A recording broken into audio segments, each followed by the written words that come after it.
All right, Shalom, Shalom, Israel. First, I want to give all honor and glory to the Most High Yahweh. Ba'ashima Mashiach Umarak Yahushua. Yahweh is the name of the only begotten. Yahweh is the name of the Heavenly Father, who the world calls God.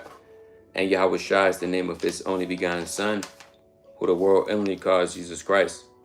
All right, first, I want to give a strong Shalom to all the mighty men that's going out there laboring, right? That's presenting their bodies as a living sacrifice, doing all they can to wake up the lost sheep of the house of Israel, enduring the elements, the freezing low below codes, the 100-degree weathers, and everything that's trying to hinder the work of the Most High. All right, Shalom. I want to give another strong Shalom to all the mighty Aqua. All right, the sisters that are at home, they're reverencing their husbands. All right, the unmarried sisters, but they're being teachers of good things, tender, delicate, and on fire for the Most High. Last but not least, I want to give another strong Shalom to all the mighty children and teenagers in this truth as well, doing all they can to make their calling election sure in the last days. All right, Shalom to all the mighty men and women, daughter of Zion, Shalom, Amanya, Shalom, Kadash, Love, Pia, Shalom, Shalom, Jeweth, Noor from Europe. And shalom to every brother and sister tuning in to the live stream, Musa willing. All right, and the topic of this code cut is, right, how do I obtain wisdom? Right, how to obtain wisdom? What are the requirements to obtain wisdom? And the different aspects of understanding.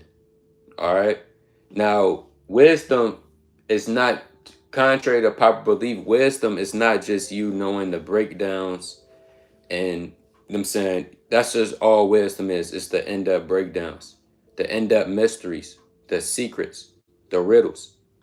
All right, that's not just wisdom, man. Wisdom is so many aspects of wisdom. It's almost crazy. You could write a full page of 100 precepts dealing with wisdom. All right, and the people of the world, they don't know what wisdom is. Right? You might be a brother and a sister in the truth. You don't truly know what wisdom is. You think wisdom is might just be calling the precepts super fast, right? Knowing everything, the history. That's not all a part of wisdom. Wisdom have many different aspects. All right. And a lot of our people, we don't know how to obtain wisdom. Or you might be a brother in the truth or a sister in the truth. You might see somebody with wisdom, but you want to know how to obtain it. All right. You have people in the world, they seeking how to obtain wisdom. All right. They seeking how to gain it. What do you might be freaking, what do I have to do to get that type of knowledge and understand it? Well, what you're going to come to find out is the Bible has every answer for every question, man. No question will be unanswered if you're dealing with the precepts. All right. Again, the Bible has every answer. So it's certain things and requirements you have to do to obtain wisdom. Before we get into all of that, we have to know what wisdom really is.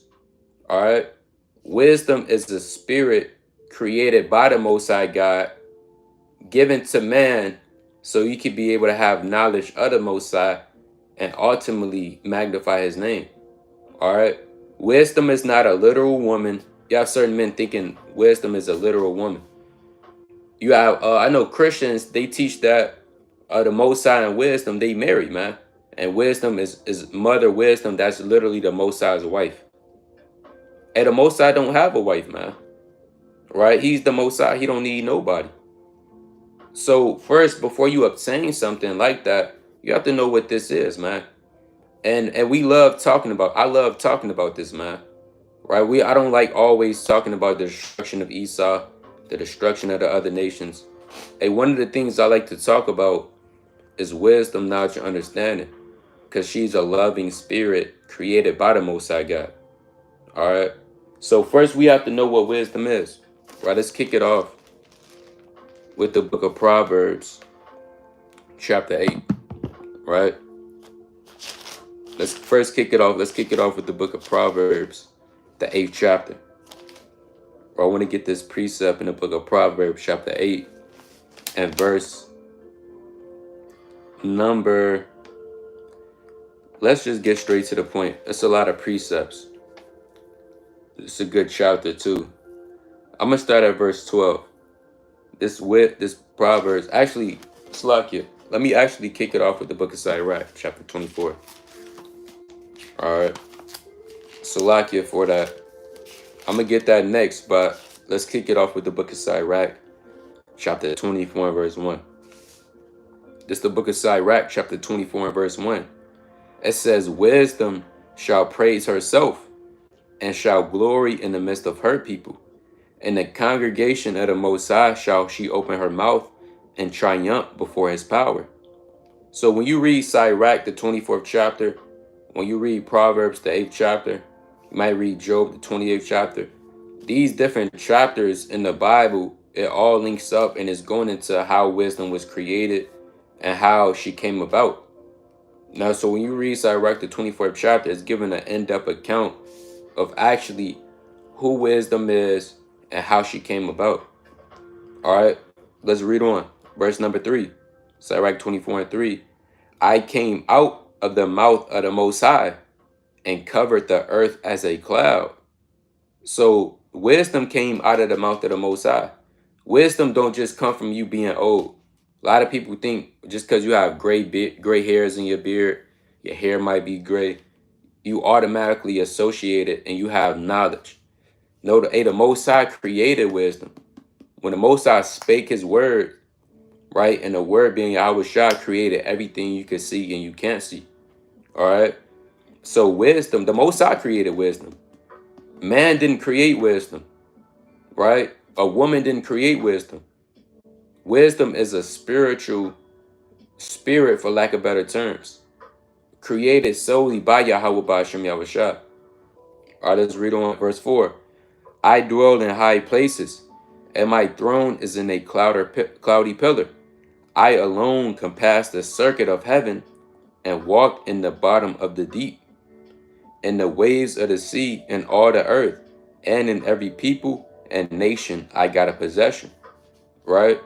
With all these I saw rest, and whose inheritance shall I abide? So wisdom, she's saying, well, where am I gonna go? Right? I have a chance to dwell anywhere. Well, where am I gonna go? It says, so the creator of all things gave me a commandment, and he that made me caused my tabernacle to rest, and said, let thy dwelling be in Jacob, and thy inheritance in Israel. So wisdom is only for the Israelites.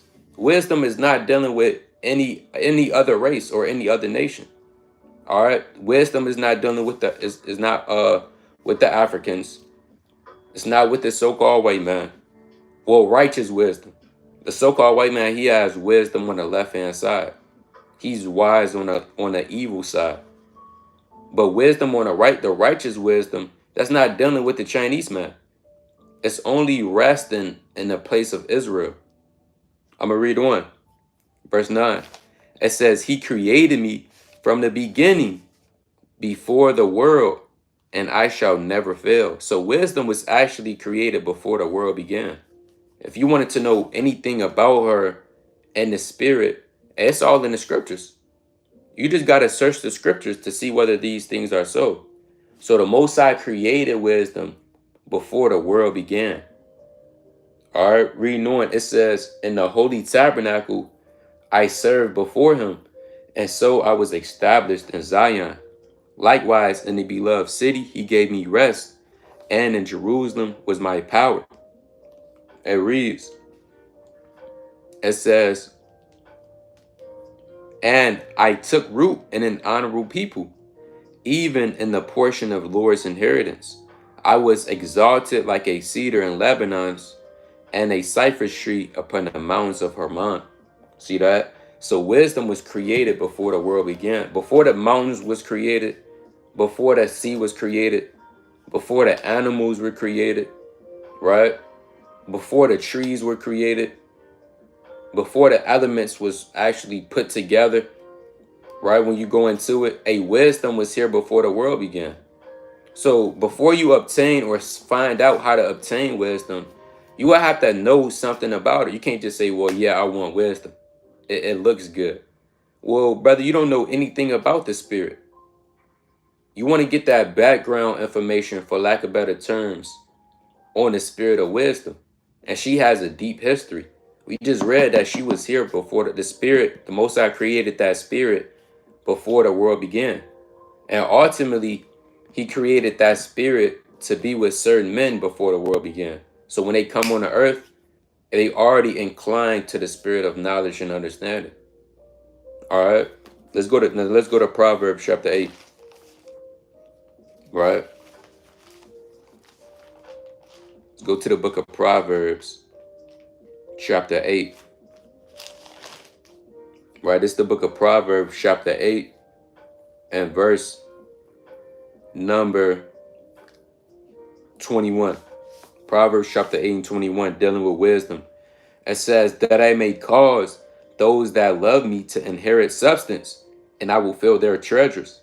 The Lord possessed me in the beginning of his way, before his works of old. I was set up from everlasting, from the beginning, or ever the earth was. When there was no depths, I was brought forth.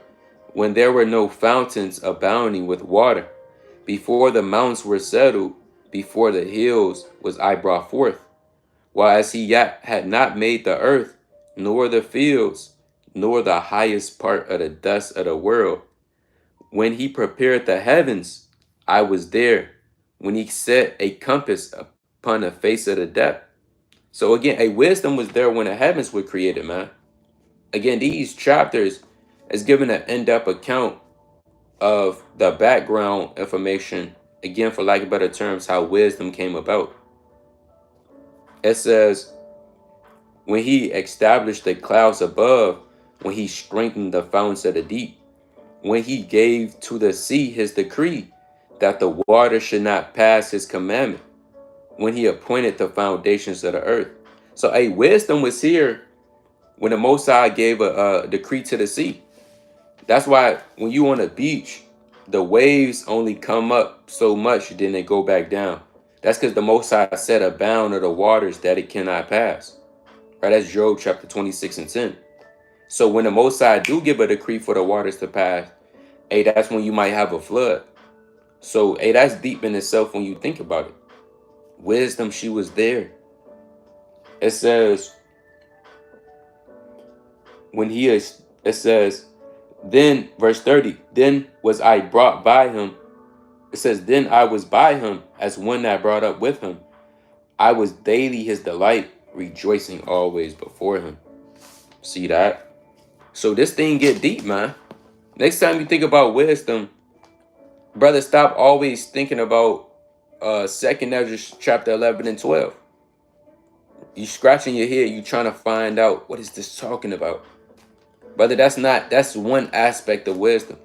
She have manyfold different aspects. Right? Let's go to Wisdom of Solomon chapter 6. Right? So this thing gets deep, man. Right? Let's go to Wisdom of Solomon, the 6th chapter.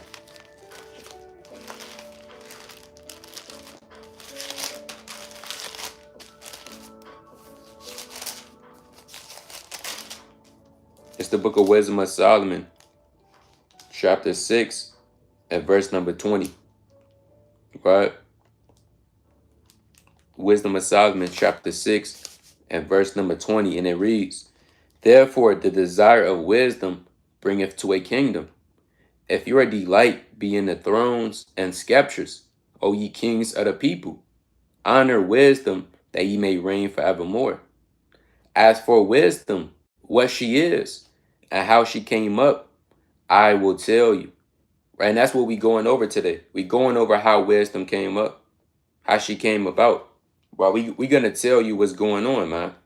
You got certain men, they know about wisdom. They know how to obtain it. They know the things that they did to get it, but they hiding it.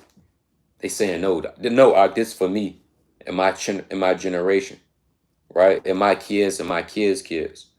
No, we have to make known the mysteries, man. The Lord said, freely give as ye have freely received. So we're not holding back nothing through the Spirit. Whatever I have, the nation of Israel has, man. Whatever another brother has, I have through the Spirit. So King Solomon, if anything, if anybody would know about wisdom and that spirit, it would be King Solomon. I mean, literally. Yet King Solomon know everything about her. Yet he said, what is she and how she came up? I will tell you, and will not hide mysteries from you, but will seek her. It says, but will seek her out from the beginning of her nativity and bring the knowledge of her into light, and will not pass over the truth. Neither will I go with consuming envy, for such a man shall not have no fellowship with wisdom. Meaning, if you are envious brother, you're not going to obtain wisdom, man. Right? So the point is, about this spirit, whatever this spirit is, we're going to make known to you. King Solomon said, I'm not going to hide any mysteries from you. I'm going to let it be known. That's why Wisdom of Solomon is a beautiful book through the Spirit. All right. So let's get in. Let's really get into it. Right. Let's go to the book of Wisdom of Solomon, chapter 7 and 22. So knowing that wisdom is a spirit created by the Most High and she has an origin, you have to know what causes, what characteristics come with it.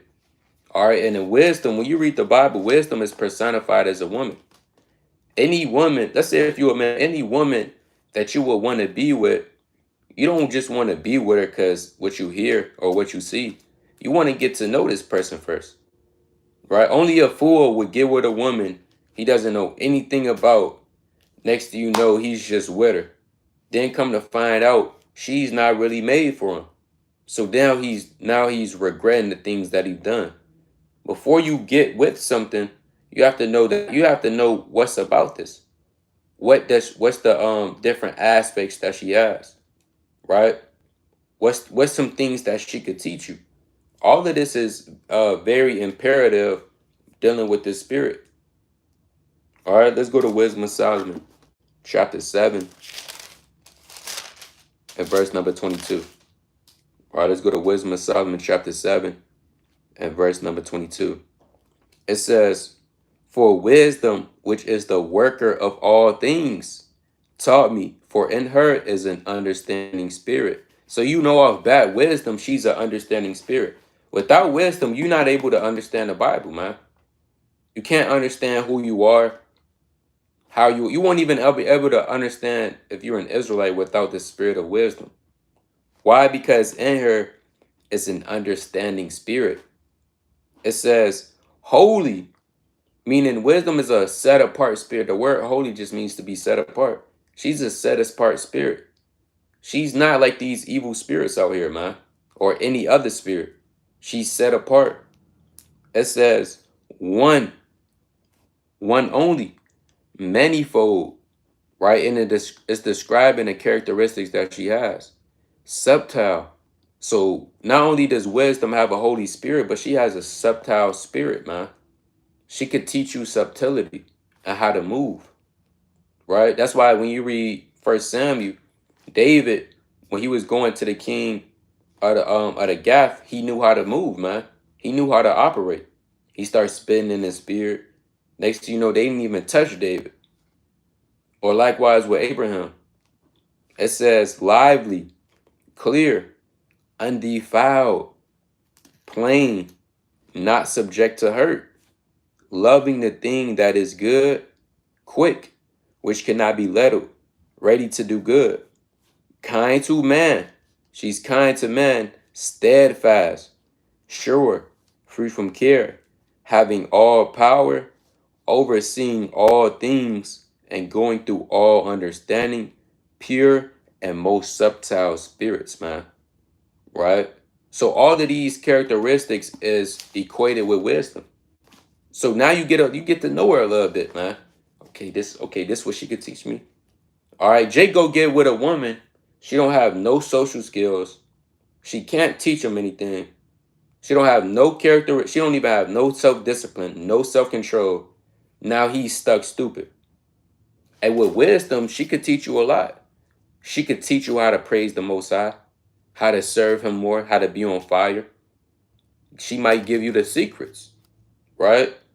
All of these things, and she might teach you subtlety, how to move, how to be gentle to every man, how to not be jammed up in certain situations.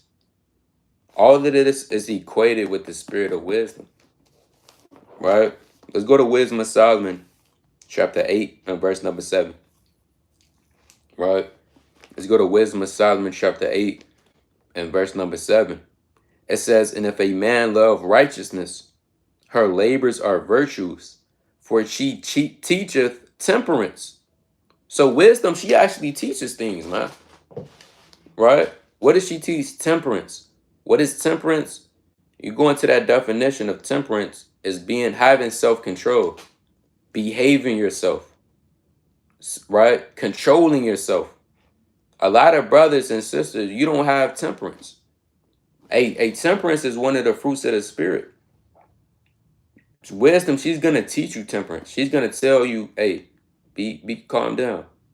Deal with understanding. Control yourself. Which something that this world does not teach us at all. All right, so she teaches temperance and prudence. What is prudence? That's ultimately you being wise. All right, a prudent man is a wise man. It says justice and fortitude, which are such things as men can have nothing more profitable in their life. Meaning, you can't, it's nothing more profitable than what she could teach you, man. Right? I mean, what else is more profitable than this? Would you come to find out the key that we've been missing to our life is the understanding of the Most High. That's what's really profitable to our life. That's what's gonna teach us how to move. That's what's ultimately gonna bring us to salvation. Right? It says, verse 8, and if a man desire much experience, let's say you a man, you want some experience, right? A lot of men want experience. Let's say if you a man, you want experience. It says she knoweth things of old, right? She knows, hey, wisdom knows some things, man. It says, and contentureth all right what is to come. She knoweth the subtleties of speeches and can expound dark sentences. Right? What is a dark sentence? A dark sentence is synonymous with a dark saying. I mean, it's a saying, but it's a deeper meaning. It's a dark meaning to it. It's a hidden meaning to that. Right? And it's a lot of dark sayings in the scriptures. Nevertheless, she can expound on dark sentences. It says, she foreseeth signs and wonders and the events of season and times. See that? So guess what? She know the season of the times, man. She know the current events. She know what's going on. She's expounding these things unto you. Right? Verse 9. It says, therefore I purpose to take her to me, to live with me, knowing that she will be a counselor of good things and a comfort in cares and grief. And that's what King Solomon said. So as you read the scriptures, what you're going to come to find out, the same characteristics a woman might have, wisdom, she fit those same characteristics. All right. Only thing is, it's more spiritual. All right. Again, wisdom is not a physical female. You can't find her on the street somewhere, man. Right? Or at the club. You fell in love. You got that fell in love in the club spirit. You didn't meet her in the club. You was getting some drinks. Then you start talking to her. It's not that, man. It's not a movie. All right. Again, she's a counselor of good things and a comfort in cares and grief. All right. Let's go to Sirach to prove that. Let's go to Sirach 15:3. Right? Again, a wisdom, she has the same characteristics of that of a mother and of that of a wife and of that of a sister. All right? Let's go to the book of Sirach chapter 15. Right? Sirach chapter 15 and verse 1. It says, he that feareth the Lord will do good, and he that have knowledge of the law shall obtain her. And as a mother shall she meet him. So a wisdom can meet you as a mom. Right? Read Proverbs chapter 9 and verse 1. How wisdom buildeth her house. Right? She bringing out the food. She setting it on the table. She telling you to eat up. Those characteristics is of that of a mom. Wait, what do? You come home from football practice, or you go to your mom's house or your grandma's house. Hey, granny, she probably already got a meal for you, man. Right? My grandma, hey, she let me know when she cooking, man. Hey, I need you to come through. I got a plate for you.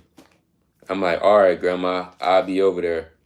Next thing you know, hey, that's how wisdom is. So she has attributes of a mom, because a mother nurtures you. She takes care of you. What does wisdom do? She makes sure you straight. She takes care of you. She gives you what you need. All right, and she's not gonna tell you anything wrong. It says what? Reading on. And receive him as a wife married of a virgin. Right? Imagine you, hey, we living in 2022. It's not that many virgins, man.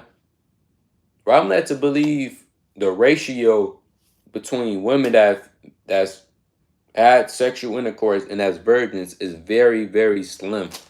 It's rare. That's how wisdom is. All right. So all of these attributes, she has that of a mom, right? Of a wife, of a sister. Right. Let's get that in Proverbs. Right. Let's get that in Proverbs chapter 7.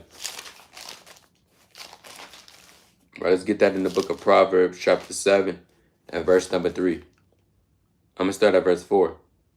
Proverbs 7 and 4.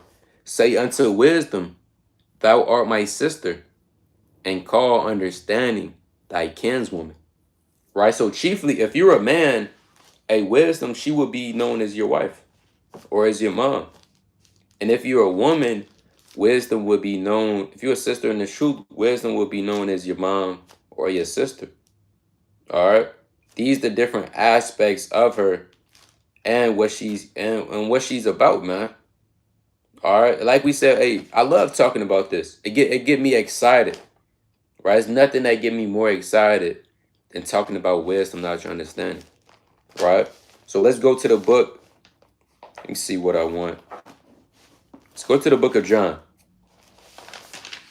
Right? Let's go to the book of John, chapter 14. All right, let's go to the book of John, chapter 14, and verse number 26. All right? This is the book of John, chapter 14, and verse 26. But the Comforter, which is the Holy Ghost, whom the Father will send in my name, he shall teach you all things, and bring all things to your remembrance, whatsoever I have said unto you. Right? So you have something called the Comforter. What is the Comforter? Ultimately, it's the Holy Spirit. All right? And wisdom and the Holy Spirit is synonymous. Ultimately, the Comforter is the Spirit of the Most High through his Son Yahweh Shai, sent down to man so man could receive certain revelation and he could get understanding. So you read about the Comforter, the Holy Spirit. Some of that stuff is almost synonymous, one and the same with wisdom. So the Lord said, Yahweh Shai said, I was seeing when Yahweh Shai was crucified, when he was on the earth, he told the apostles, hey, I'm going to send a comforter. So don't weep that I'm going, because I'm still going to be here with you, but just in the spirit. All right. Let's go to John 15. Let's go to John chapter 15 and 26. It says, but when the comforter is come, whom I will send from you unto you from the Father, even the Spirit of truth, which proceedeth from the Father, he shall testify of me. All right. So again, the spirit of wisdom, knowledge, understanding is synonymous with the Holy Spirit or the Comforter. Now, again, you might be a man or a woman in this truth, and you, well, how do I get wisdom? I see brothers, they out there. You might be a brother. You might see a brother out there teaching, and you astonished at how much he knows. But dang, how did you get like that? What did you do? Right? And that brother might say it's the Most High. It's his spirit. All right. You might see another sister. She might pull up at the feast days. She getting into the precepts. She's studying. Right then when she speaks, wisdom comes out of her mouth. Are you like, dang, who is this sister right here? Well, how do you know what you know? What's the rules? How do I obtain her? And you have certain men in the world, they actually looking for wisdom.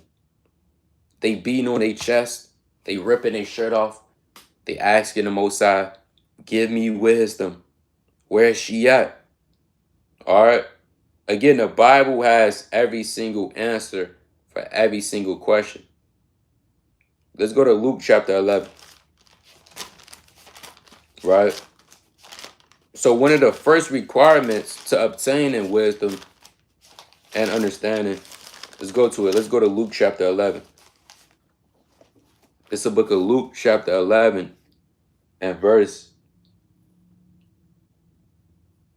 number 9. Luke chapter 11 and verse number 9. And I say unto you, ask, and it shall be given you. Seek, and ye shall find. Knock, and it shall be opened unto you.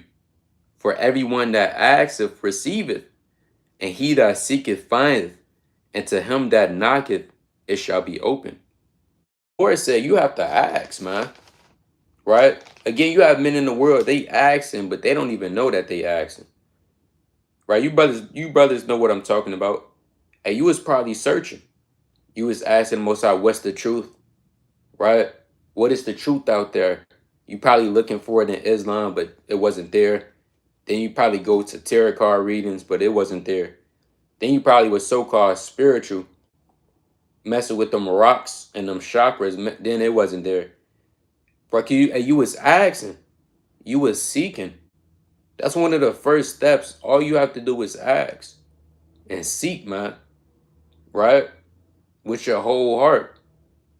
It says, reading on, it says, verse 11, if a son shall ask bread of any of you that is a father, will he give him a stone? Or if he asks a fish, will he give a fish for a serpent? Right? Let's say if you have a son, your son say, hey, dad, can I get a fish? Right? And you know what I'm saying, can I get some salmon? And you just go and get him a python. I mean, no father in his right mind would go do that. Right? I mean, that's just complete madness. You're gonna give your son what he asks for. It says, or if he shall ask an egg, will he offer him a scorpion? If ye then, being evil, right? If the Lord said, if you being evil, know how to give good gifts unto your children, how much more shall the Heavenly Father give the Holy Spirit to them that ask? So one of the steps is, and you have to ask for this thing, man. Right? The brother Judah Manya, Shalom King, the brother put a good precept. Let's go there. Let's go to James chapter 1 and verse 5. You got certain people, they scared to ask. I don't know. Bro, you got certain brothers asking other brothers, can they ask the Most High for wisdom for them? But brother, if as long as it's righteous and you praying to the Most High for it, brother, the Most High, he's not unrighteous to not give that to you. Right? But if you asking the Lord for a Lamborghini, you got certain brothers praying for 10 wives in the truth. Right? You got certain women asking to be the top Israelite woman, to just know it all. That's another thing. You got to be sincere. And the Lord knows your heart, man. Right? Let's go to James chapter 1 and verse 5. So if you ask in righteousness, all the Lord said, just ask with sincere and pure intentions. Now, if you got impure intentions and you trying to get wisdom, but you trying to be a nigger with it, a damn nigger with it, she already see the red flag. She gonna say, oh, nope, not this man. Right? He's not sincere. All right? And she's gonna reject you, man. Let's go to James chapter 1 and verse 5. Right? Let's go to the book of James chapter 1 and verse number 5. And it reads, it says, if any of you lack wisdom, let him ask of God that giveth to all men liberally, and upbraideth not, and it shall be given him. So if you're lacking wisdom, and the Lord said, just ask the Most High, because the Lord, ultimately the Lord give it to men, right? I didn't get this of myself. Other brothers didn't get it of themselves. The Most High gave it to us, man, right? The Most High gave it to certain women, right? So you got to ask the Most High, which giveth liberally.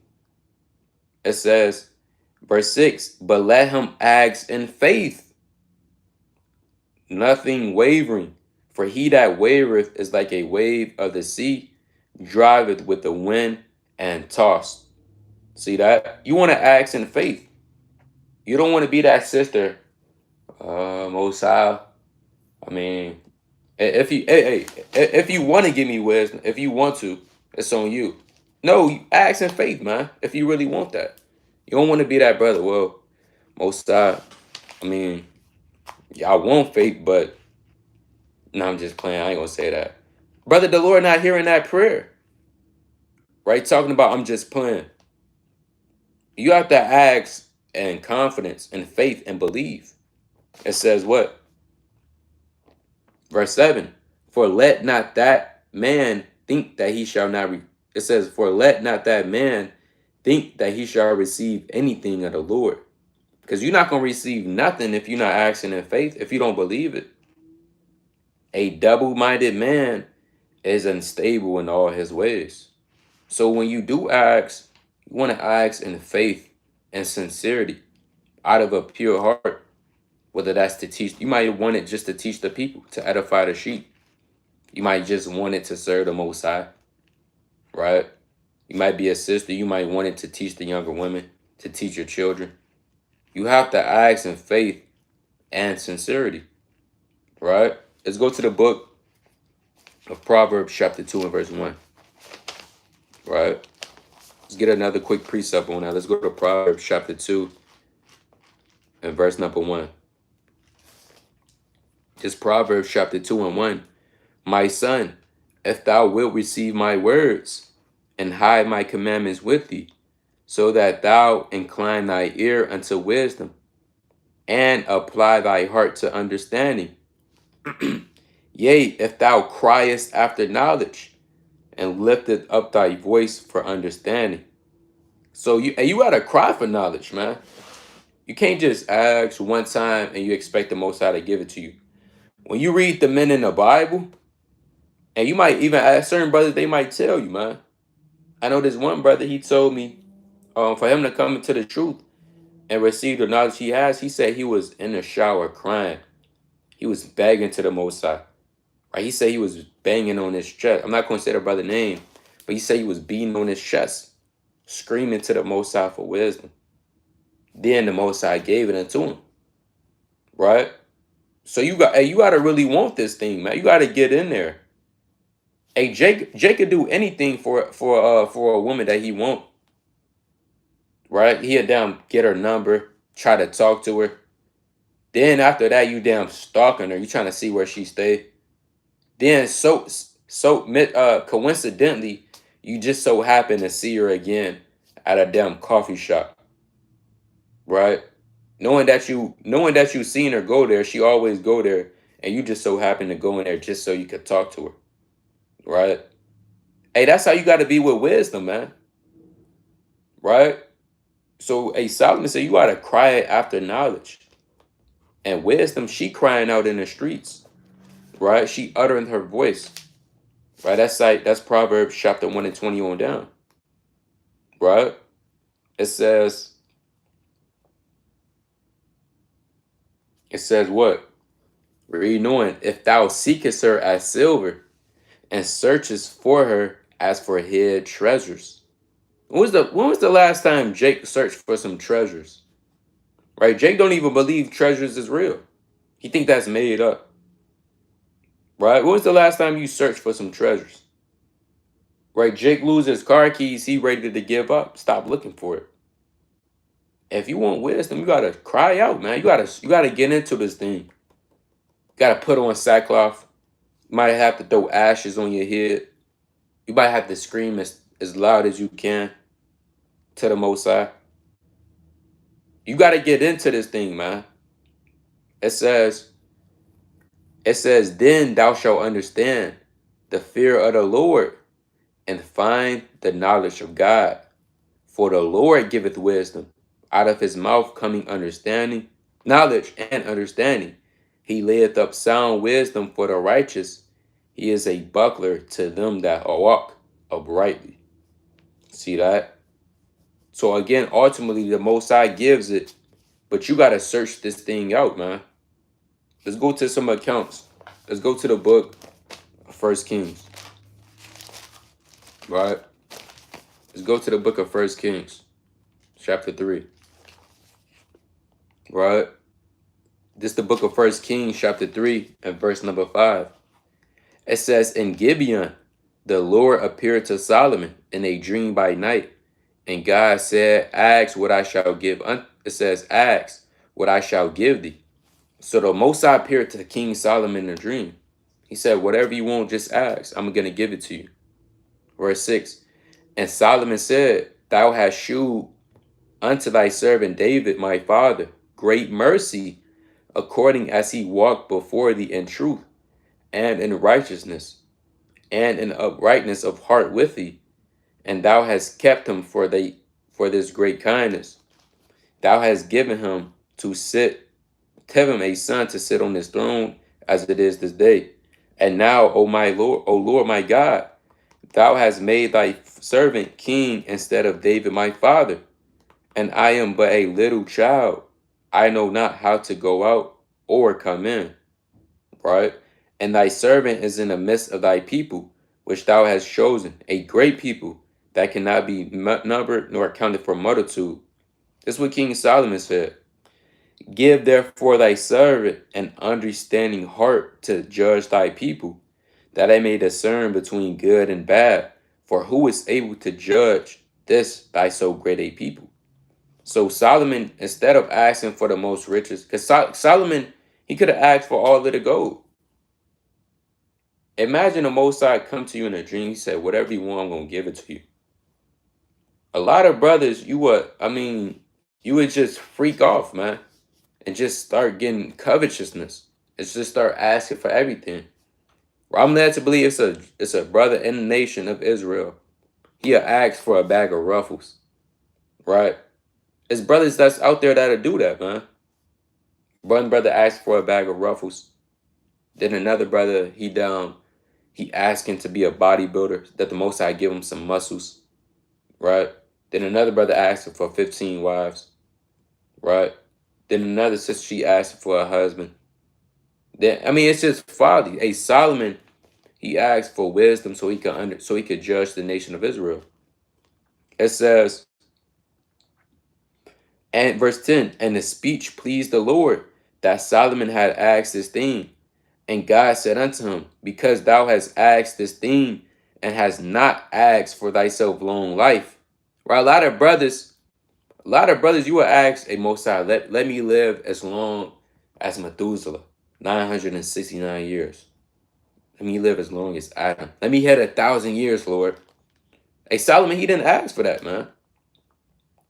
Right, like the brother said, right, you would start asking for some Jordans, man. Right? It says, long life, neither hast thou asked riches for thyself, nor hast thou asked the life of thy enemies, but thou hast asked for thyself understanding to discern judgment. Behold, I have done according to thy words. Lo, I have given thee a wise and understanding heart, so that there was none like unto thee before thee, neither after thee shall any rise like unto thee. And I have also given thee that which thou hast not asked, both riches and honor, so that there shall not be any among the kings that is like unto thee in all thy days. So not only did the Most High give him wisdom, and the Most High gave Solomon what? Riches and glory and honor. So he basically got a 3-in-1, instead of just taking those two and not having understanding. So what did Solomon do? He asked. He saw his heart out when you go in depth, right? Let's go to and Solomon was what? Hey, Solomon, man, it's some parables we still trying to find out to this day. It's some dark sayings we still trying to find out to this day, right? Let's get a couple precepts on that before we move on, right? Let's go to the book of First Kings, chapter 4, right? Let's go to the book of First Kings, chapter 4, and verse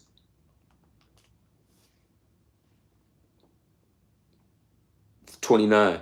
And God gave Solomon wisdom and understanding exceeding much, and largeness of heart, even as the sand that is on the seashore.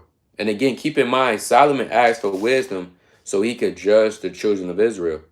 Not so he could freak off, not so he could be the top man in the world, not so he could just have as much power and nobody can't say nothing to him. This was out of sincerity. He wanted to truly judge the nation of Israel. Righteous judgment, right? And the Most High gave him so much wisdom, it's more than the sand that's on the sea, man. If Solomon was to take an IQ test now, he'll break this damn scale, man. He'll break the machine. That's how much wisdom and knowledge and understanding and high of an intellect level that he had. It says, read on. And Solomon's wisdom exceeded the wisdom of all the children of the east country and all the wisdom of Egypt. For he was wiser than all men, than Ethan the Ezrahite, and Haman, and Shekal, and Dara, and the sons of Mahal, and his fame was in all nations round about. And he spake 3,000 proverbs. He spake 3,000 proverbs, man. You think the book of Proverbs was something? Hey, he spake 3,000 proverbs. And his songs were 1,005. And he spake of trees, from the trees, cedar tree that is in Lebanon, even unto the hyssop that springeth out of the wall. He spake also of beasts and fowls and creeping things and fishes. So Solomon was into zoology, man. He was studying animals, the different patterns, the different migrational periods that they go through. When you read Wisdom of Solomon, the 7th chapter, it says, and there came of all the people to hear the wisdom of Solomon from all kings of the earth, which I heard of his wisdom. See that? So Solomon, man, hey, King Solomon. Let's go to Sirach, chapter 47. Let's go to the book of Sirach, chapter 47, and verse 13. It says, Solomon reigned in a peaceable time and was honored, for God made all quiet round about him, that he might build an house in his name and prepare his sanctuary forever. How wise wast thou in thy youth, and as a flood filled with understanding. Thy soul covered the whole old earth, and thou didst fill it with dark parables. Imagine you cover the whole earth with nothing but dark parables. Everything you say is nothing but dark secrets and mystery. Nobody could be able to understand what you're saying, man. You just speaking riddles out your mouth like it's normal, man. You able to execute judgment speedily. That's what makes you a king. It says, thy name went far into the islands, and for thy peace thou was beloved. The countries marveled at thee for thy songs and proverbs and parables and interpretations. See that? So they was marveled at Solomon, to the point where the Queen of Sheba, she had to come all the way from Ethiopia just to see if this thing was true. And she asked him hard questions. And Solomon, through his wisdom, he was able to give an answer to every man that asked him a reasonable hope, with the spirit of meekness and fear, right? Pursuing the 1 Peter chapter 3 and 15. All right. Now let's move on. Let's go to Wisdom of Solomon chapter 7. So again, you have to ask, man. Not only ask, you have to beg for this thing, right? Let's go to the book of, because wisdom is hard to find. You're not just gonna find her on the subway, man, on the subway train station, right? You're not gonna find her at a damn amusement park or at Walmart. She's hard. She's hard to find. She's already hard at hand to find, man. Let's get that in let's get that inside rap. Before we go to that, let's get that inside rap. That's why a lot of people don't have it. A lot of people, they do not have wisdom, knowledge, and understanding because it's hard at hand to find. Let's go to site rap. Let's go to the book of Sirach, chapter 51, and verse number 26. Right? Sirach 51 and 26. Put your neck under the yoke and let your soul receive instruction. She is hard at hand to find. So again, wisdom, it's already hard at hand to find, man. Even the brothers that have wisdom or the sisters, they would tell you it's not an easy process, right? It's not a walk in the park process to obtain this. This stuff takes a lot of time. You got to have free time, a lot of studying, a lot of fasting, a lot of praying, a lot of being diligent, a lot of crying, tears, sweat. This stuff is not easy, man. Wisdom is not your average woman that she just going. Brothers, what I'm talking. You brothers know what I'm talking about, right? We all know that one Eve. I mean, she was easy, man. Every brother could just talk to her. Wisdom, she's not so, man. She's set apart. She's holy. Let's go to that in Sirach chapter 6.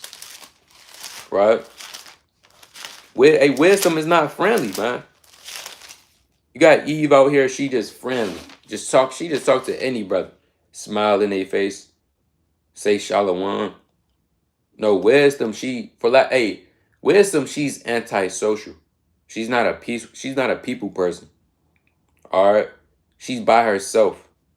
She's sitting in the corner. She's not talking to nobody. She's by herself. Let's go to Sirach chapter 6 and verse number 22. This is Sirach chapter 6 and 22. It says, for wisdom is according to her name, and she is not manifest unto many. So wisdom, she really not even manifesting to many, man. She really don't even deal with men like that. Only the righteous men, the holy men who the Most High has set up, and women to receive her. Other than that, she's, for lack of better terms, right? She's stuck up, right? What Jake say? She bougie, right? She got wisdom has high standards. If you don't meet her standards, then it's a no-go, man. Right, let's go to Proverbs chapter 8. Let's go to the book of Proverbs chapter 8 and verse number 11. Right, Proverbs chapter 8 and 11. It says, for wisdom is better than rubies, and all the things that may be desired are not to be compared to it. So wisdom, she better than rubies. When was the last time you seen some rubies? You just went outside, you just digged up some rubies. Right? And you're not finding that, man. You're not finding rubies in your backyard somewhere. Rubies are rare. I've never seen a ruby in my life. As long as I've been on this planet, I've never seen a ruby before. That's how wisdom is. She's rare. Who could find her? Let's go to that in Job chapter 28. Right?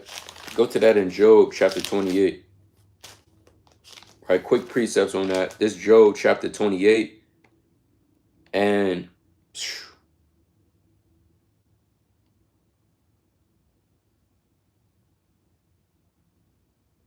let's go to, man, this is a beautiful chapter. This Job chapter 28 and 12. It says, but where shall wisdom be found?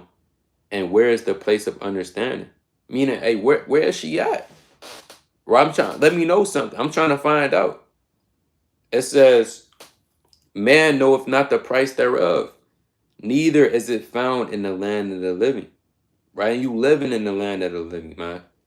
Right? It's rare. It's not really found here, man. And Hosea 4:1 says, the Most High has a controversy against the inhabitants of the land because there is no mercy, no truth, nor knowledge of God in the land. So there's no knowledge here, especially in the land that we living in, right? So there's no price that you could pay for wisdom. She's not even found in the land of the living.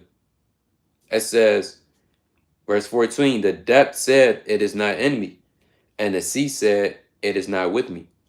Right? The Pacific Ocean don't even know. It's the wisdom that is not in the Pacific Ocean. Right? The sea don't know. All right? The Atlantic Ocean doesn't know. Right?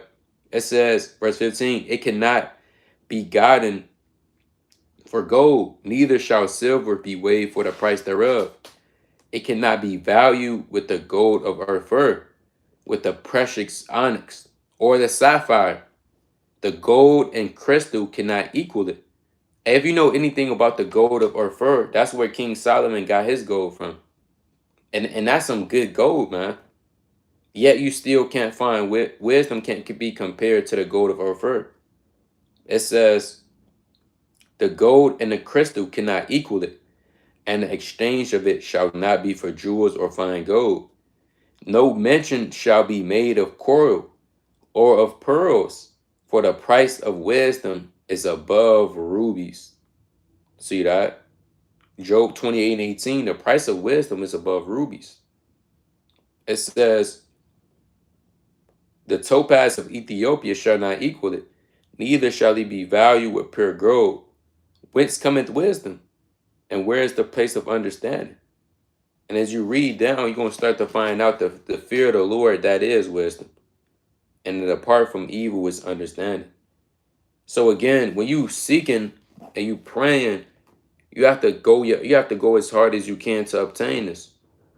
Right? Anything that's worth having is worth a fight, man. It takes time. It's not gonna be, if it's rushed, if it's too easy, something is wrong with it. Let's go to the book of, let's go to Wisdom of Solomon chapter 7.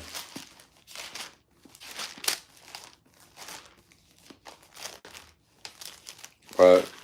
Let's go to the book of Wisdom of Solomon chapter 7 and verse number 7. This King Solomon. Wisdom of Solomon 7:7. It says, wherefore I prayed, and understanding was given me. I called upon God, and the spirit of wisdom came to me.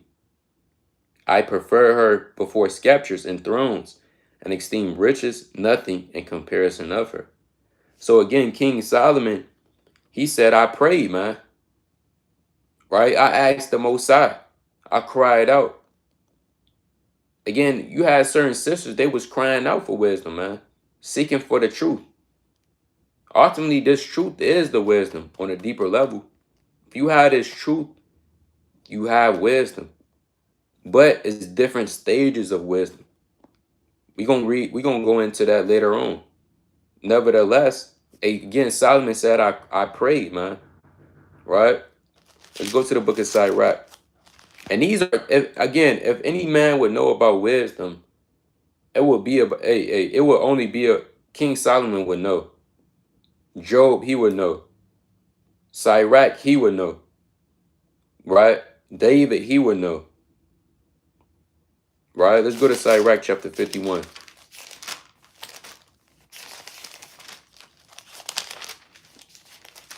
It's the book of Sirach chapter 51 and verse number 13. Sirach 51:13. When I was yet young, or ever I went abroad, I desired wisdom openly in my prayer. So you constantly hear about brothers saying, and you get her through the prayers, right? Asking for it. Asking, you shall receive. That's one of the steps, man. If you try to go around that, it's not going to work, brother. It's not going to work, sister. First and foremost, you have to be of a sincere spirit and with faith ask the Most High for it. Then you proceed to do the requirements that's required so you can obtain it. It says, I prayed for her. I prayed for her before the temple and will seek her out even to the end. Sirach said, hey, I'm seeking this woman out, right? I gotta know this woman. Who is she? It says, even from the flower to the grape was right, have my heart delighted in her. My foot went the right way. From my youth up, I sought after her. I bowed down my ear and received her and got much learning, right? It says, I profited therein, therefore I ascribe the glory unto him that giveth me wisdom. For I purpose to do after her, and earnestly I followed that which is good, so shall I not be confounded. My soul wrestled with her, and in my doings. Sirach said he was wrestling, man. It was hard, right? It wasn't an easy task to obtain her. Stop thinking this stuff is gonna be handed to you easily, man. No, you gotta earn. You gotta show yourself proof. You gotta put in some work, man. Sirach said I wrestled with her. It says, and in my doings I was exact. I stretched forth my hands to the heavens above and bewailed my ignorance of her. So Sirach said I was crying out. I stretched out my hands. What does it mean to bewail? That means to cry, man. Sirach was crying physically for understanding. Yet Jake think he just gonna get in there and get it. Right? It says, I directed my soul unto her, and I found her in pureness. I had had my heart joined with her from the beginning, therefore shall I not be forsaken. And ultimately, the Most High set that up from the beginning. So Sirach could be inclined with this spirit, right? So that's one of the first steps, is asking the Most High God, right? Let's go to the second requirement, right? Let's go to the book of Sirach. Let's go to the book of Sirach, chapter 1. All right. Go to the book of Sirach, chapter 1, and verse number 26. It's the book of Sirach, chapter 1 and 26. And this is plain. It says, if thou desire wisdom, keep the commandments. I'm going to read that again. And if thou desire wisdom, keep the commandments, and the Lord shall give her unto thee. So the next step after asking, you have to physically show your action. What physically action do you have to do? You have to start keeping the commandments of the Most High. You have to start keeping the feast days. You have to start keeping the law, man. Keeping the beard on your face. Going to camp, teaching the people. Putting away the sins that you deal with in the dark. Put away that weed, man. Put away them cigarettes. Put away that adultery, that fornication. You have to start keeping the commandments. If you're not keeping the commandments, you're not going to get wisdom. Why do you think these Christians don't have wisdom, man? They don't have no understanding. These pastors, they don't. Yeah, they Israel, but they don't have no understanding. Mainly because they don't keep no commandments. They still eat pork. They still eating shrimp, crab, and lobster. They still breaking the Sabbath day. Doing God knows what, you just not keeping no commandments. And if you desire wisdom, keep the commandments, brother. Right? Keep the commandments, sister. And be diligent be diligent. You can't just keep the commandments one time and say, where's my wisdom at? Whether the Most High is not dealing with that. You have to be diligent in keeping the commandments. All right? Let's go to the book of Psalms chapter 111. Let's go to Psalms chapter 111 and verse number 10. And if you don't know the commandments, well, you have to find out the commandments. It's more than just 10 commandments. Right? It's more than just 10 commandments. right? You have a plethora of commandments. Brother says, should we get circumcised? I mean, circumcision is a commandment when you read Leviticus chapter 12. Nevertheless, you want to build up your faith so you can be able to be circumcised, right? Like Timothy is in Acts chapter 16. So yes, circumcision is a commandment if you're not circumcised. All right, pursuant to Leviticus chapter 12. But nevertheless, you want to build up your faith so you could be able to go through with that procedure. All right, let's go to Psalms chapter 111 and verse 10. This is the book of Psalms chapter 111 and verse 10. The fear of the Lord is the beginning of wisdom. So once you start fearing the Most High, that's the beginning stages of wisdom. Why? Because you know if you do this, knowing that it's wrong, you know that the Most High could jack you up, that he could kill you, that he could take his spirit away from you. So out of that fear, you're going to not do it. That's the beginning stages of wisdom. It says, a good understanding. And this is so simple. This is why it's very important to read. If you're not reading, I don't know your understanding is going to be jacked up. The Lord say, if you want to get a good understanding of the Bible, what do you have to do? You got certain brothers, they read the Bible. What is this talking about? Book of Esther. I don't know what this is going into. You're reading over Genesis. You scratching your beard. Well, brother, the Lord said, if you want a good understanding, it says a good understanding have all they that do his commandments. His praise endureth forever. So if you want to get a good understanding, you have to keep the commandments. You can't expect to have a great comprehension of the Bible and you're not keeping no commandments. You're just doing whatever you want to do. You're breaking the Sabbath day. You're not keeping no laws, and you expect to understand the Bible every time you read it. No, you have to consistently, diligently keep the commandments, and you have to stay on fire. That's why when you're not on fire and you try to read, you can't understand nothing because the Lord is not supping with you. But if you keeping the commandments, guess what? The Most High give you wisdom. Let's go to Sirach chapter 21 and 11. Right? Let's go to Sirach chapter 21 and verse number 11. Sirach 21 and 11. It says, he that keepeth the law of the Lord getteth the understanding thereof. And the perfection of the fear of the Lord is wisdom. See that? So when you get the understanding, guess what? If you keep it the law, you get it the understanding thereof. You're going to start to understand the different pieces. Next thing you know, you're reading it. You're saying, dang, well, Daniel, he's seen the same thing that John seen. It was just in a different way. When you linking it up, you're saying, well, dang, the Acts actually link up with the book of Galatians. Right? You're reading 2nd Esdras. Well, Esdras seen the same thing Daniel seen.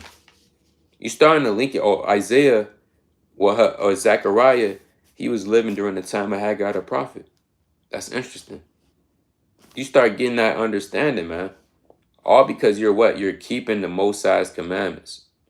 So that's the second requirement. First requirement, ask the Most High with sincerity. Then you want to start keeping the commandments. You want to start getting into the Passover, right? The Pentecost, the Feast of Tabernacles, right? The Feast of Dedication, Purim, the Day of Simon, the destruction of Nicanor. And you want to get into this thing, man. Right? If you're not getting into this thing, I don't know what to tell you, brother. Right? Let's read on. Let's go to the book of, see what I want next. Let's go to the book of Sirach. Right? Let's go to the book of Sirach. Chapter 4. Let's go to the book of Sirach, chapter 4, and verse number 17. Right, this is the book of Sirach. I'm going to start at verse 16. Right? Sirach, chapter 4 and verse 16. If a man commit himself unto her, he shall inherit her, and his generation shall hold her in the possession. So once you start keeping the commandments, then you're gonna start to feel the spirit. I can't describe it, but it's a spirit that you get inside you. It's almost like a fire, a flame. You're gonna start to feel it. And that's the spirit of the Most High supping with you. Next thing you know, you getting understanding. You watching breakdowns. You on fire.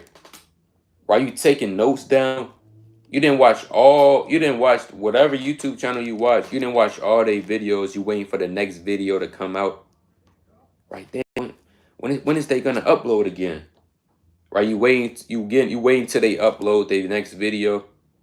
Right, you so excited to keep the new moon. Right, you so excited. You can't wait till your apocrypha come in. You can't wait till your frankincense and myrrh incense come in. You smiling all day. You walking at work, you smiling. What you smiling for? Like, oh, ain't nothing. Right? Secretly, you thinking about the Passover. You went to this thing. It's what you call you fell in love with wisdom, brother. Right? You fell in love with wisdom, sister. That's the term. Right? Jake fall in love with his girl.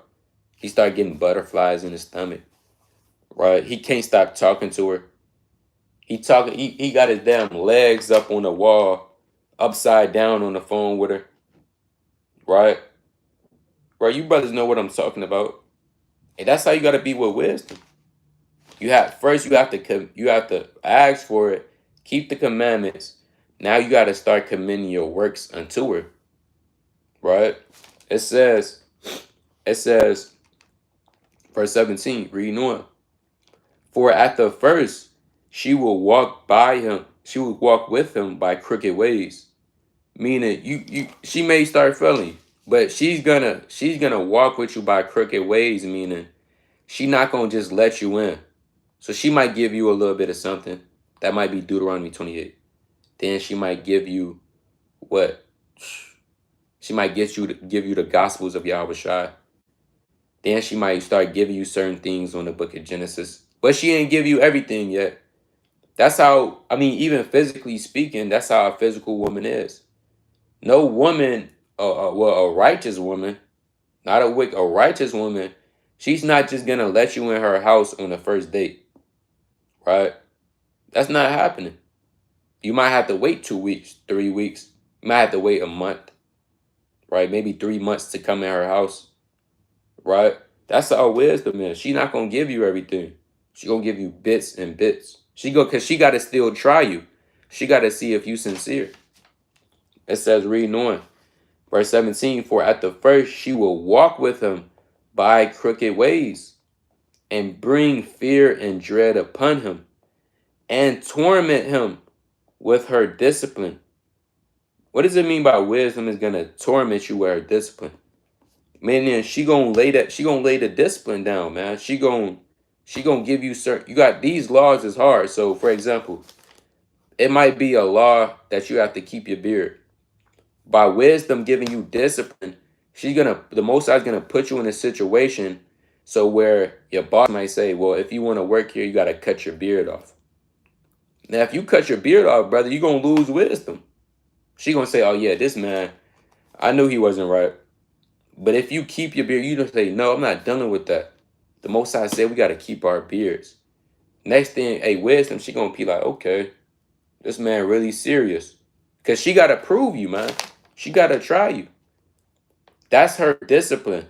It's putting you in certain situations and ultimately trying you, seeing if you're going to stay faithful. Right? It says what? Reading on. Until she may trust his soul and try him by her laws. Because what? She got to trust you, man. She got to see if you trustworthy, right? If you're faithful, if you a worthy man, right? That's how that's how she operate. Verse number 18, right? What's the precept? What's the precept I was thinking? Right, let's go to let's keep reading. Right? It says, then will she return straight the way unto him and comfort him. And once you start to get built up, you start to be, maybe you might be 4 years in the truth now, maybe 5 years in, 3 years in. Then she start to trust you. She gonna start to say, okay, he's not what I thought he was at first. She gonna start to comfort you. It says, and shew him her secrets, right? And shew him her secrets, right? So what does that mean? She's gonna show you her secrets, meaning she's gonna give you certain bits and pieces at the beginning stages. But the more she could trust you, the more the Most High could trust you to see if you really down. Are you gonna forsake your mom? Are you gonna forsake your children, your job? Then the Lord gonna start giving you more and more and more. Next thing you don't even know just Deuteronomy 28 no more. You could go into Revelation now. You're going into the mysteries of Zechariah, the visions of Zechariah, the visions of Ezekiel. You know how to, you just know, you quoting a precept like this, right? You quoting 5 precepts like this. That's because you being built. Hey, ultimately, wisdom, she's showing you her secrets. I'm trying to put this in the best appropriate analogy I can. But that's like saying, again, let's just use a woman, right? You get with a woman, again, she's not gonna let you in her house on the first date. So she might, 3 months might go by, then 6 months, then a year and a half might go by. Then she finally let you in her house, right? Then y'all building that connection. Next you know, then y'all finally get married, right? It's all a step-by-step process. It's not gonna happen overnight. Best believe if you want wisdom, you're gonna have to go through some stuff, man. Whether that might be losing your job, you might get laughed at, right? You might get beat up. All hell might be, your parents might not like you anymore. Your dad calling you weird 50,000 times, right? Your dad always saying, why you always in that Bible? Why every time I come in, you always reading that Bible, right? Hey, it's a part of this thing. So wisdom gotta try you, and then once she trusts you, then she gonna let you in. Then she gonna show you the secrets and the mysteries, right? And the riddles, are the similitudes. All right, let's go to the book of Sirach. We're gonna go back to that. Let's link that up. Let's go to the book of Sirach, chapter 6 and verse number 23. Sirach 6 and 23. Give ear, my son, receive my advice, and refuse not my counsel, and put thy feet into her fetters, and thy neck into her chain. Bow down thy shoulder and bear her, and be not grieved with her bonds. Meaning you gotta get down with wisdom, man. Right? Plain and pun say you gotta get down. A lot of Jakes want to do no, I'm the man in I'm the man in the relationship. All right, brother, do that to wisdom. See you be without understanding. What is, for lack of a better term, you gotta be a simp for wisdom. I'ma just say it. All right. You have to be a simp for wisdom, man. Right? Just like Jake could do anything for his woman. Jump off a bridge, right? Eve say, go steal a man's car. Hey, Jake could go do it. Whatever wisdom tells you to do, you gotta do it, man. If she tells you to forgive your neighbor, you gotta do it. If she tells you to keep a beard on your face, you gotta do it, man. If she tells you to pray 8 times a day, you have to do it. If she tells you to study and read every day, you gotta do. If she tells you to put down the cigarettes, brother, you gotta do it, man. Or else she gonna forsake you. She don't have time for that. Let's go to Proverbs chapter 8, right? Let's go to the book of Proverbs, the 8th chapter. Like I said, you gotta get into this thing, man. It's the book of Proverbs chapter 8 and verse number 32. It says, now therefore hearken unto me, O ye children, for blessed are they that keep my ways. Hear instruction and be wise. Refuse it not. Blessed is the man that heareth me, watching daily at my gates, waiting at the poor post of my doors. So blessed is the man you hearing wisdom daily. You're watching daily at their gates.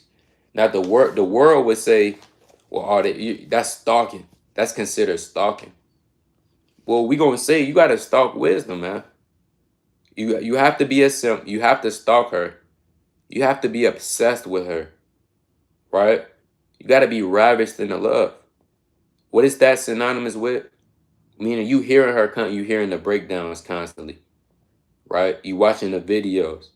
You read. You can't get your head out the damn Bible. You reading. You get home from work. You spend the rest of the night reading, man. You spend all the night watching the videos. Hey, you're in love, man. You're in love in this thing, right? That's how you gotta be. You gotta watch daily at her post. You can't stop stalking her, man. You gotta be obsessed with. They got that movie called with Beyonce called Obsessed. When that woman, she was stalking that man. She was obsessed with him. She drugged him, put him in a hotel room, right? Not saying you have to do that, but hey, we just saying, hey, you gotta be in love with this spirit, right? Let's go back to Sirach, right? Let's go back to Sirach chapter 4 and verse number 18 again, right? Let's go to Sirach chapter 4 and 18. It says, but if it says, then she will return the straight way unto him and comfort him and shew him her secrets. But if he go wrong, right? What happens if you go wrong? Imagine she just let you in. She's showing you the secrets. She gave you the mysteries. She's showing you different aspects of the truth and of life. And you do wrong. Meaning you start going off, brother. You start sinning. You start being wicked. You start going back to your old vomit. You start going back to that old woman, that old man. What's going to happen? But if he go wrong, she will forsake him and give him over to his own ruin. See that? What does it mean she's going to give him over to his own ruin? Meaning the spirit is going to leave you. Just because you get wisdom, that don't mean that's the end all be all. Yeah, I got this. I got this for life. Right? A wise man once said, it's harder to stay in the truth than to come into the truth. It's harder to keep wisdom than to get her. Right? So once you get her, the hardest part is can you still can you still take hold of her? Can you not let her go? Because if you start going off, brother, you start being a reprobate, you start being slothful, she gonna forsake you. She gonna say, hold on, you don't used to talk to me how you used to. You don't used to read me no more. You stop reading. Right? You don't used to pray like how you used to pray. You don't used to study how you used to study. You brothers know what I'm talking about. When you first came into the truth and you was on fire. You don't do that no more. Then she's gonna forsake you. Next thing you know, you're gonna be by yourself. I mean, that happens in the world all the time. People in relationships, right? The man, he stopped thinking about his woman. He tried his best to get her. Then when he got her, he went above and beyond. He finally got her. Then as years go on, he stopped taking her out. Then he stopped talking to her, right? Then he stopped giving her attention. Then he started looking at other women. Next thing you know, his marriage is done with. You don't want to have your spiritual marriage to be done with. Because the thing about wisdom, once you lose her, it's a 98% chance that you would never obtain her back. Once this spirit depart from you, that could be it, man. It says, I'm going to read that again. Sirach 4:19. But if he go wrong, she will forsake him and give him over to his own ruin. Meaning, whatever you went to, she gonna give you into that lust. Okay, you want to smoke weed? Okay, go right ahead. I'm out of here, right? And I'm taking the knowledge with me. Next thing you know, you forgetting the precepts, right? You had a brother. It was a brother. He told me the story. He said a brother was mighty. The brother was mighty. He said he called them. He said, "Shalom. What's the breakdown in Exodus chapter 20 and 2?" Right? He said, "What's the breakdown in Exodus chapter 20 and 2?" He used to be mighty. Now he was calling brothers, "What's the breakdown in Exodus 20 and 2?" Then behold, he doing rap videos now, right? Smoking weed. So that knowledge is gonna start to lose you. All because you wanted to do your own lust, right? You didn't want to pay her attention. So hey, you wanna be into adultery? Okay, here, have adultery. You wanna be slothful? Go ahead, be slothful. I'm out of here. Good luck. Next thing you know, now you all by yourself crying, brother. Talking about I'm thinking I'm falling out of the truth. All right. So let's go to Sirach. Let's go. Hey, you gotta link these things up. Let's go back to Sirach, chapter 6, and verse number 26. Right, Sirach chapter 6 and 26. It says, "Come unto her with thy whole heart, and keep her ways with all thy power. Search and seek, and she shall be made known unto thee. And when thou hast got hold of her, let her not go." See that? When you got hold of wisdom, you can't let her go, man. When you let her go, you're letting your life go, man.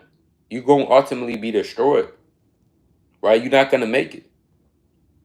So it's plain upon table. When you got hold of wisdom, knowledge, and understanding, you cannot let it go. The moment you let it go, I mean, you're gonna be like King Saul, man. Then you're gonna start seeking after witches, right? You're gonna be like Samson when the spirit departed from him. The Most High will take his spirit away if you're not doing what you're supposed to be doing with it. If you're not consistently in love. Let's go to Proverbs chapter 23 and 23. Right? So if you brothers out there, you know what I'm saying, you know what I'm talking about, you sisters, if you have wisdom, you feel that fire burning inside you. You can't let that go, man. Right? You cannot let that go by all means. This is the book of Proverbs, chapter 23 and 23. It says, "Buy the truth and selleth not." What does it mean by buy the truth? That means learn. Right? You have to learn the truth, but don't sell it. What are ways you can sell this truth? By selling out, by breaking the Most High's commandments willfully, doing whatever you want to do, down into all type of lust and fornication. The Lord said, "Buy the truth and sell it not." Meaning what? You can't sell this truth for the cares of this world. Don't sell it, brother. Don't give it away. Right? Because just like the Most High gave it to you like that, the Lord could take it away just like that. Right? That's why it's a saying in the world, you never know what you have until it's truly gone, man. So you have to appreciate wisdom right now. Because, hey, when you don't have it, that's the worst feeling of all time, man. Hey, we seen it was one time at camp, man. This is sad. This is a sad story, but it was an elder. I guess he used to be with the elders One West back in the day, and he came up, and I was like, "What's your nationality?" He basically said, "I'm an Israelite," but you could tell how the spirit left him because he was on. You could tell at one point in time he was on fire, right? He knew it. We said, I was like, let me get Second Maccabees, da da da da. He was like, Second Maccabees, right? He smelled the incense. He said, frankincense and myrrh. He said, Second Esdras. Ooh, that's a classic, right? He said, Second. Ooh, what y'all know about that, right? That's a classic. Then after that, We told him it's the Sabbath day. Oh, you can't be doing that. He said, yeah, I know, I know. He said, but I got to give me something to eat. Then he took off, man, and he broke the Sabbath day. So you could tell as I was talking to him, he was reminiscing on the wisdom that he had, but it was too late. It was gone. And that's one of the saddest moments I'm saying we had at camp, man. Right? Because you could just see how on fire he was. But he let it go. Let's go to Revelation chapter 2. Right? Let's go to the book of Revelation chapter 2 and verse number 5. I'm going to start at verse 4. This is the book of Revelation chapter 2 and verse 4. Nevertheless, I have somewhat against thee, because thou hast left thy first love. So Yahweh Shah said, I have something against you, man, because you left your first love. What is your first love? This truth, this knowledge, this wisdom, understanding. You left it, right? Imagine you leave. Hey, you know what your first love, brothers know what I'm talking about. Your first love, the first woman that you ever met. Again, Jake had butterflies in his stomach, man. He was cheesing. He can't stop smiling. He covering it up, right? He getting damn haircuts to try to look good for her. Again, this was you in the truth, brother. Right? You was watching the videos, right? You was praying, brother. You was praying 7 times a day.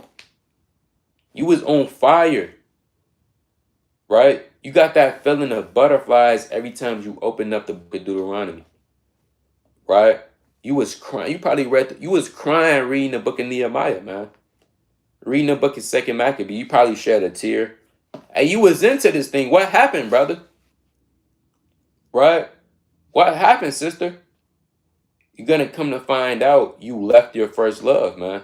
You left wisdom. You left being on fire.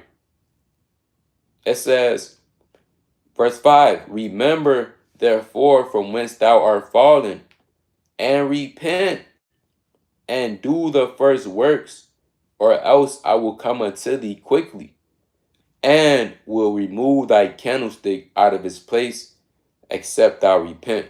Meaning what?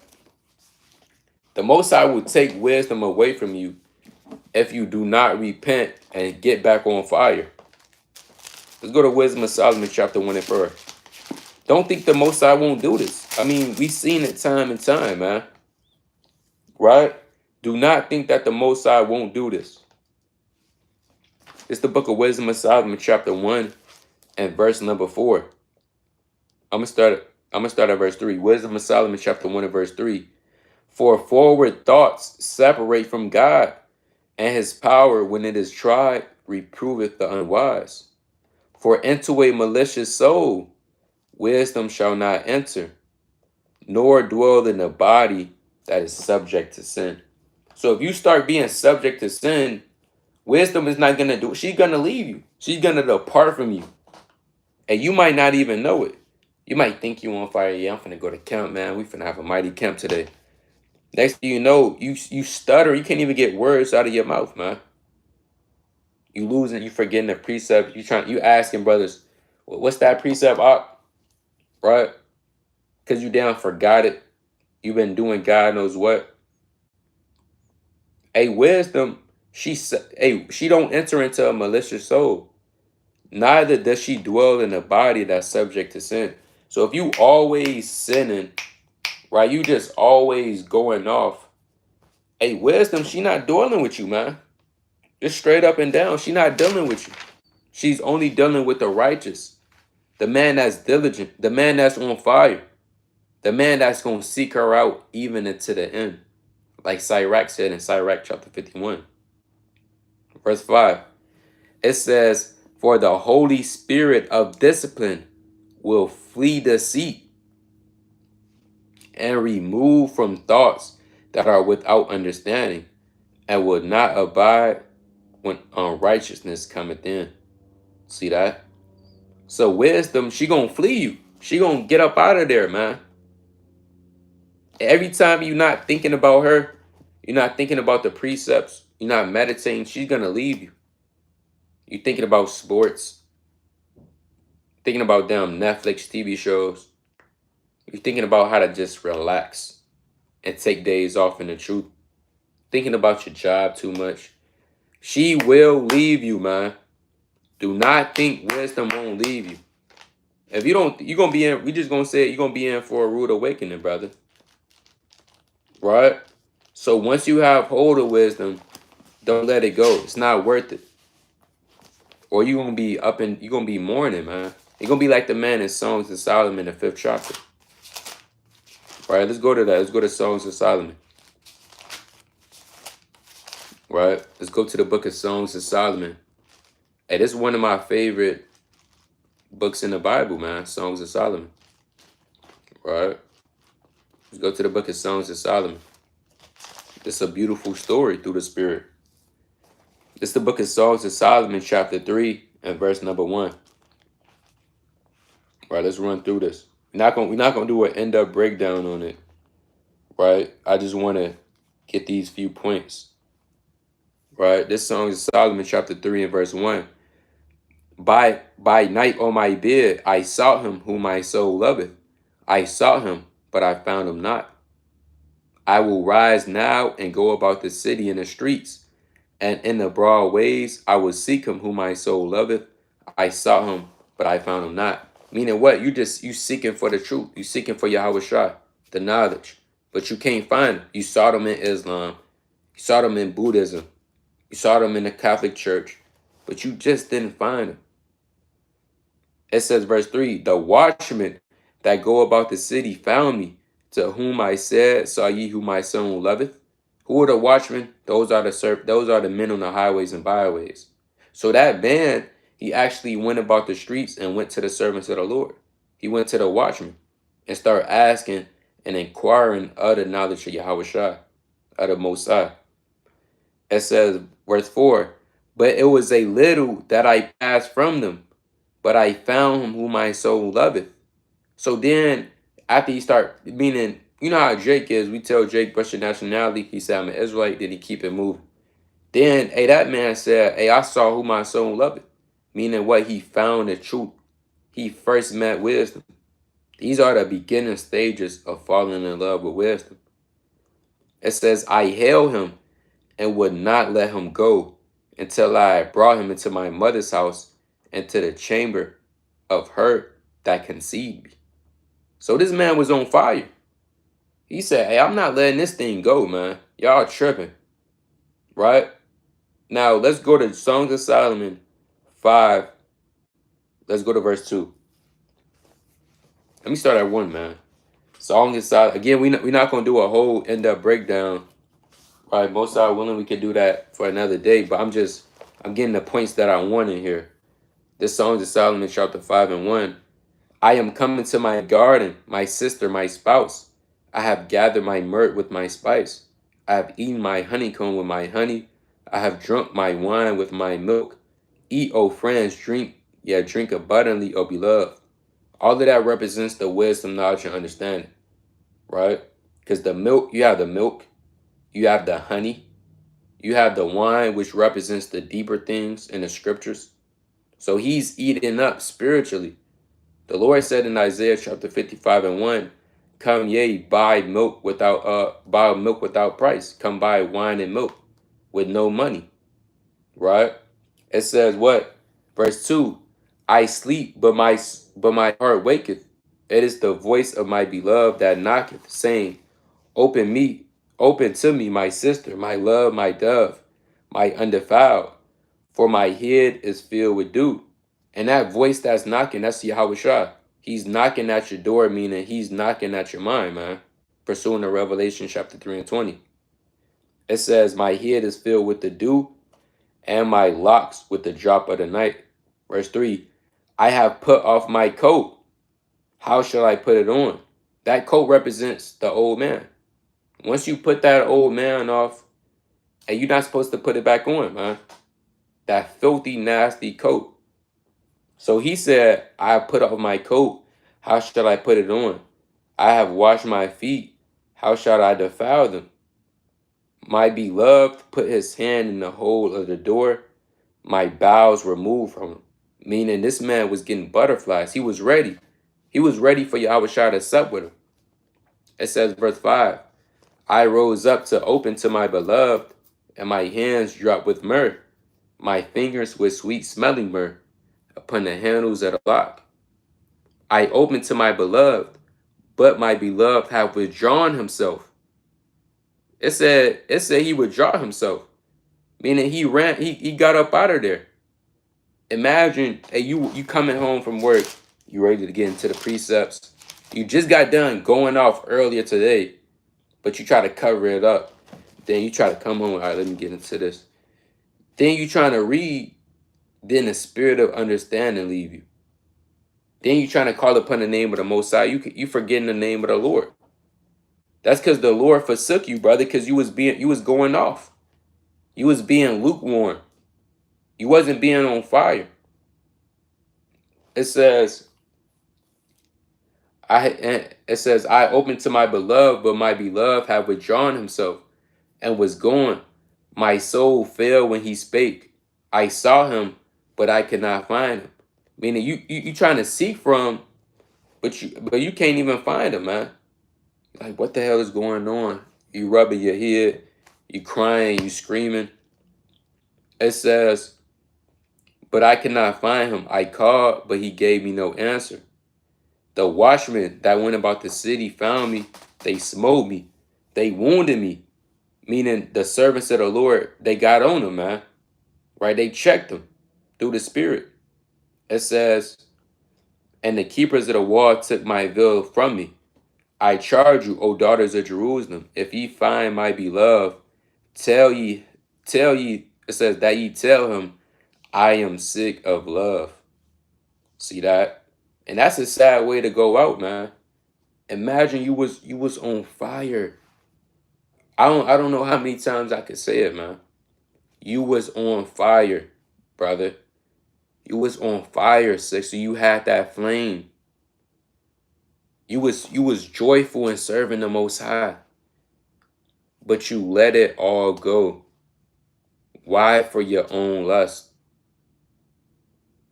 So again, a wise man once said, it's harder to keep wisdom than to get her. And that's true, man. Right? It's harder to hold on to the truth, to stay in the truth, than to come into the truth. So this is very important. And that's why we said this thing get deep, man. So what do you got to do? You got to be in love. Right? Let's go to Sirach chapter 6. Right? You got to keep the commandments. You got to do what the Most High requires you to do. Right? This Sirach chapter 6 at verse number 37. It says, let thy mind be upon the ordinances of the Lord and meditate continually in his commandments. So you got to constantly be thinking about the words of the Most High. You got to constantly be thinking about wisdom, spending time with, thinking about the different laws of the Bible, right? Getting joyful. It said, don't think about folly. Don't think about things that's unprofitable. You got to think about the commandments of the Most High. It says, he shall establish thy heart and give thee wisdom at thy own desire. So you want to make sure your mental process is straight when you're dealing with the Most High and when you're dealing with wisdom, knowledge, and understanding, to be able to hold her and not let her go. Let's go to Sirach chapter 14. All right, let's go to the book of Sirach chapter 14 and verse number 20. Blessed is the man that doth meditate good things and wisdom, and that reasoneth of holy things by his understanding. He that considereth her ways in his heart shall also have understanding in her secrets. Go after as one traceth, and lie in wait. It's like it says, lie in wait in her ways. He that prieth in at her windows shall also hearken at her doors. And that all of this is not literal. Or you don't want to just take this literal. All of this is parabolic. That's why even in Songs of Solomon, is all of that stuff is not literal. If you think that's literal and you try to read it without the spirit, your understanding gonna be jammed up. You gonna Solomon, what? What do you mean he ate honey? What do you mean he ate milk? How do you eat milk? It's all parabolic, right? So you're gonna lie in wait at her windows, man. Like I said, you're gonna be stalking her. You can't wait to read when you get home now, right? You can't wait to go to camp. You just can't wait to serve the Most High, right? You can't wait till your new dress come in the mail, all right, with the nice fringes, right? It says, "He that lodge near her house shall also fashion her in a pen," right? Slakia. It says, "He shall pitch his tent nigh unto her, and shall lodge in a lodging where good things are. He shall set his children under her shelter, and shall lodge under her branches.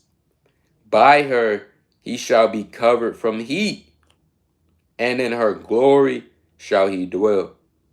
What does it mean you're going to be covered from heat? Meaning that, what does the heat represent? The heat represent the destruction at noonday, when it's hot, when the affliction, when stuff starts to hit the fan, when all hell break loose. Who's going to protect you? Ultimately, the Most High, through the spirit of wisdom.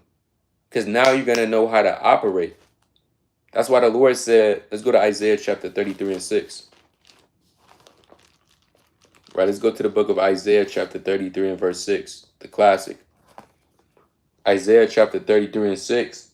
"And wisdom and knowledge shall be the stability of thy times, and strength of salvation. The fear of the Lord is his treasure." So you're going to be able, in those times of evil and trouble, who's going to be your stability? Ultimately, the Most High, but through wisdom. Because again, you're going to know how to move. You're going to have a high level of discernment to discern between certain situations. Again, these are all the different aspects of wisdom, knowledge, and understanding. All right, and it's so many more, man. Time will fail us.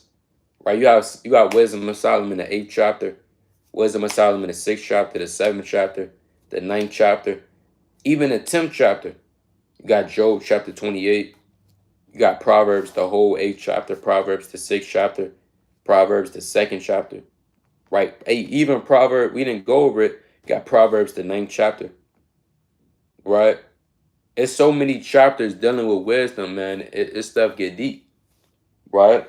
Nevertheless, most High willing, you were edified, right? Giving all honor and glory to Yahweh. By Shema Mashiach Umarak Yahushua. Continue to read, pray, fast, and study. And most importantly, beseech the Heavenly Father for his mercy. With that, I'm going to say Shalom.